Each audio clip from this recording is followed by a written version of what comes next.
Yo, what's up guys? It's me, Ting! So yung job order natin today guys, mag-repair tayo ng bracket ng Ringling kasi naputol sa lakas ng vibration ng main engine namin.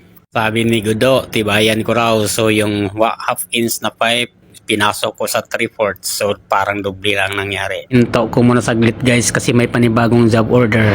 Habang may inaayos sila guys, aksidenteng naputol ang thread ng valve bronze. So as a fitter guys, kailangan kong tanggalin, kailangan ako maghanap ng paraan, so binarinahan ko siya para matanggal namin yung thread na naiwan sa loob. Kasi wala kaming spare na plans with threaded. So dahil nabutasan ko na guys, start na namin tanggalin. Yes!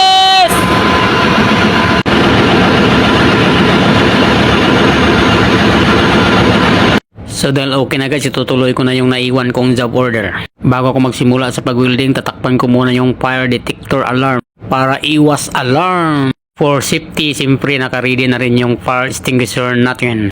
Napakasimpleng job order guys, kahit first time kayang-kaya nito. Start na tayo mag-welding guys. Pasensya na guys kung hindi nakaangat yung coverall ko guys kasi grabe sobrang init sa engine room guys. Para masaya, kunting sayaw ni Iting. Para kumpleto guys at maganda tingnan yung trabaho natin. Siyempre, isasama natin yung pagpipintura.